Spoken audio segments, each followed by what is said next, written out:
నేను అది అయోధ్యలో వచ్చే వాళ్ళందరికీ నిత్యం అన్నదానం పెడుతున్నా, అన్నప్రసాదం ఇస్తున్నా. ఎవరు వచ్చినా కానీ ముందుగా నాకు ఇన్ఫార్మ్ చేస్తే వాళ్ళకి రెడీ చేసి పెడతా. ప్రస్తుతం 1000 మంది పైన వస్తున్నారు. మన తెలుగు వాళ్ళకి భోజనం దొరకదు అక్కడ, అందుకని అందరికీ ఉచితంగా పెడుతున్నా. ఇంతకుముందు రాముల వారికి 5 వెండి ఇటుకలు ఇచ్చాను శంకుస్థాపనకి. మోడీ గారు శంకుస్థాపన చేశారు కదా, నా అదృష్టం బాగుండి ఆ ఇటుకలతోనే శంకుస్థాపన చేశారు. దాని మీద ఇప్పుడు గుడి తయారైంది.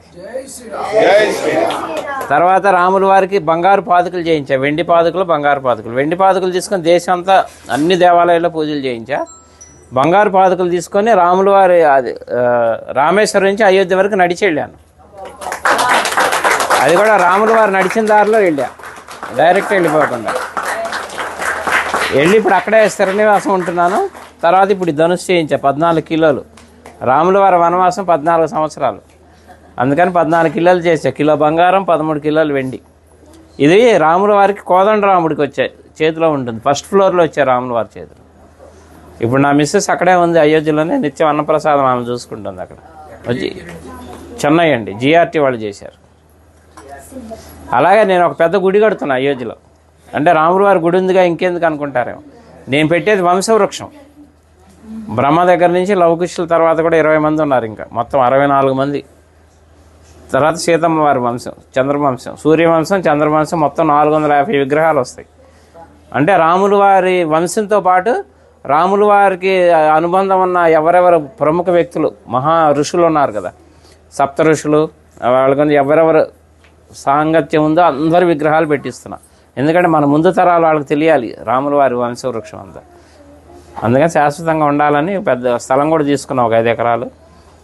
అక్కడ పెడుతున్నాను. 5 సంవత్సరాల ప్రాజెక్ట్ అది, రెడీ చేస్తున్నా. అలాగే ఇప్పుడు అయోధ్యలో అంటే మన తెలుగు వాళ్ళ తరఫున నేనేం పని చేసినా తెలుగు వాళ్ళ తరఫున చేస్తాను. అయోధ్యలో వాల్మీకి ఎయిర్పోర్టు, ఇక నేను వెళ్తూ వస్తూ పోతూ ఉంటాను కాబట్టి 2-3 సార్లు చూశాను, కానీ నాకు ఎందుకో లోటుగా అనిపించింది. అక్కడ ఒక విగ్రహం పెట్టిద్దామని గవర్నమెంట్ అప్రోచ్ అయితే పర్మిషన్ ఇచ్చారు, సెంట్రల్ గవర్నమెంట్. 16 అడుగుల వాల్మీకి విగ్రహం పెడుతున్నాను. ఆ విగ్రహం కూడా రెడీ అయిపోతుంది ఇప్పుడు. అది కూడా ఎవరన్నా సహకరించినా కానీ తీసుకుంటున్నా.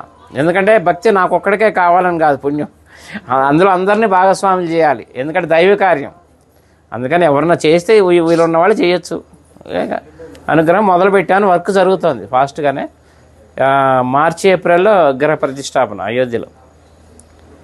అట్లా అన్ని కార్యక్రమాలు మీరు ఎవరు ఎప్పుడు వచ్చినా కానీ నాకు చక్కగా నాకు ఫోన్ చేస్తే ముందుగా అన్ని ఏర్పాట్లు చేస్తారు. రూములు కావాలన్నా అక్కడ 48 రూములు కూడా కట్టబోతున్నాను.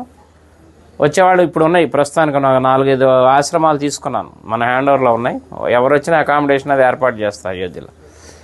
నా నంబర్ కూడా నోట్ చేసుకోండి, 9550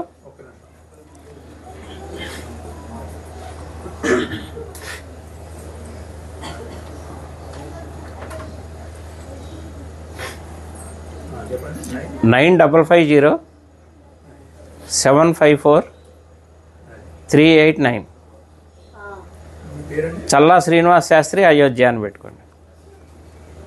ఇంకా నేను ఉండబోయేది అక్కడే, హైదరాబాదే మాది కానీ మణికొండ, కానీ ప్రస్తుతం ఇంకా షిఫ్ట్ అయిపోయినాం అక్కడే ఉండి వచ్చే భక్తులకి సహాయం చేద్దామని అక్కడే ఉంటున్నాయి. ఇంకా రామ భక్తులకు సేవ చేసుకునే భాగ్యం ఇప్పించాడు రాముల వారు నాకు. ఎందుకంటే నిన్నే బాలరాముడు ప్రతిష్ట నిన్నే 1 year. అందుకే మా ఆవిడ అక్కడ ప్రసాదాలు తయారు చేసి మాకు అవకాశం ఇచ్చారు. ఇప్పుడు 6 రోజులు మొత్తం లోపల ప్రసాదాలు పంచే అవకాశం కూడా ఇచ్చారు. నిన్న మొదలైంది కార్యక్రమం, అందరికీ వినియోగిస్తున్నాం. 9550